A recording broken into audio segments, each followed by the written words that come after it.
Hey folks, Matt from the Ballard Journal. Just been listening to Tim Hudak being interviewed this morning. For those of you tuning in from outside of Canada, Tim Hudak is running for office in the province of Ontario here.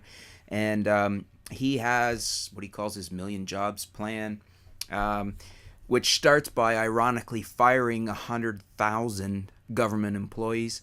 When I say government employees, it's more civil servants in the terms of uh, teachers, teaching assistants.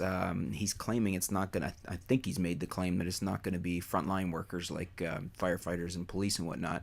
But, a lot of people, medical arena, and it's just kind of hard to see how you create 1 million jobs by starting by firing 100,000.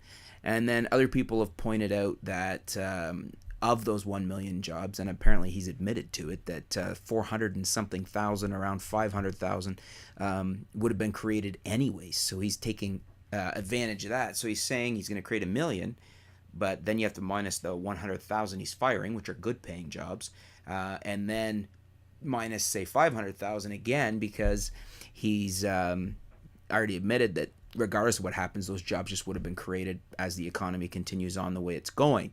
So we're left with a net gain of maybe 400,000.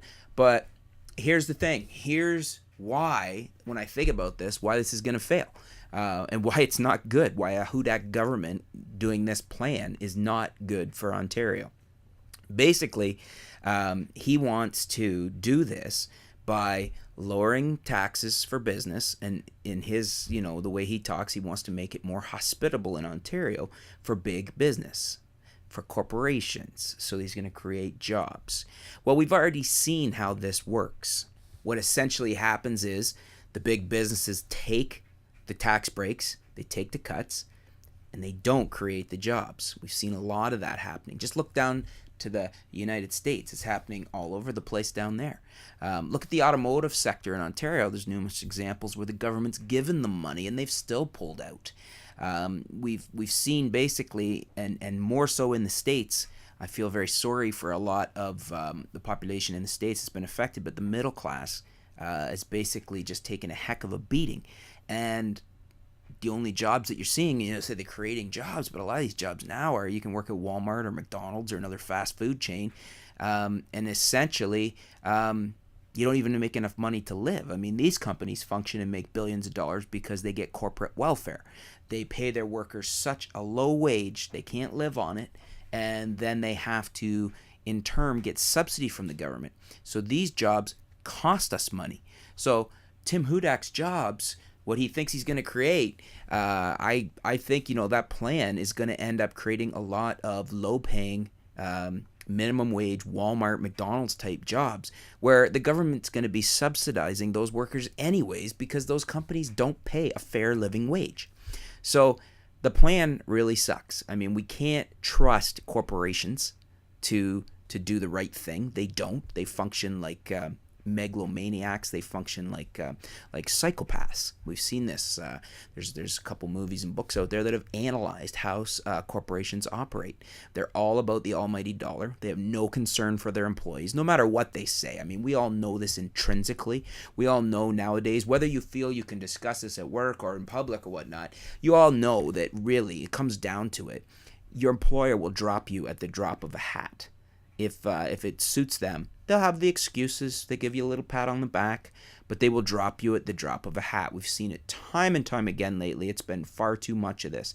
So Hudak's plan to cut taxes and help out corporations so that in turn they're going to create work, it doesn't work. We've seen it in the States. We've seen it worldwide. It's not happening right now all over the place. These companies take the tax breaks and they run. And if anything, they keep cutting jobs. They keep paring back, not replacing employees that are retiring out. And how many people do you know or are you one of those people where your department has been pared down, your workload has gotten significantly higher, you're more stressed, you're not getting paid anymore, if anything you're under wage freezes? This is the type of thing that Tim Hudak's plan will bring about. Do we want to see the further erosion of the middle class here in Canada and in the United States, but in specifically here with Tim Hudak's plan in Ontario? No, we don't. We want more good paying jobs. We want to revitalize the middle class, and Hudak's plan is not going to do that. Hudak's plan is going to kick the middle class right in the butt again, which we don't need any more of that. It's these jobs he's talking about creating. At best, they're going to be low paying, part-time probably, and minimum wage jobs, which is not what we need. And we certainly don't need more handouts for corporations. They've gotten enough. They've proven that when you let the business take over, like conservatives like Hudak say to do, because business will operate properly and they know how to run things better and they will create jobs, they don't follow through with it. They don't do it. They can't be trusted to do with it. They take the money, they take the tax breaks, they're operating. A lot of these businesses you'll see regularly, exposés on the news, on CBC, they're operating at sometimes even a negative tax situation where they're actually getting money back without paying any taxes. Yet they're not, making new jobs. They're not providing more work for people, but they're taking tax breaks, tax cuts, and essentially they're just sucking wealth out of the economy, helping to destroy the middle class, helping to destroy our economy. And the only people that benefit from this are the elite, the upper elite. And unfortunately, that's what our government tends to serve. That's what the lobbyists who are paid by the elite gets them to do. They do the will of the wealthy, the elite. Unfortunately, I don't really know that we have a lot of options anyways, but Hudak's plan, as I just wanted to point out here, is just more of this. And I mean, his puppet master is the wealthy, the elite, the conservatives. Their plan mimics exactly what happens in the States when we see a lot of the Republican plans, and we've seen what's happened there, a mass stripping of middle class wealth, exporting of jobs out of the country, and a lot of jobs being created that are only part-time, minimum wage, unlivable jobs. And that's what we don't want in Ontario. I certainly don't want it in Ontario, and I think most of Ontario does not want that when you think about it. So think long and hard about it if you're considering giving a vote to Hudak. There's lots of other reasons not to vote for him, but his plan here is inherently failed. It's not going to work. We can't trust corporations. We haven't been able to. I don't think we ever could, but it's worse now than it ever has been, and they're not going to create more jobs like Hudak is inferring. What do you think, folks? Leave me some comments below. Let's have a discussion about it. Do you agree with me? Do you disagree with me? State your reasons. State why.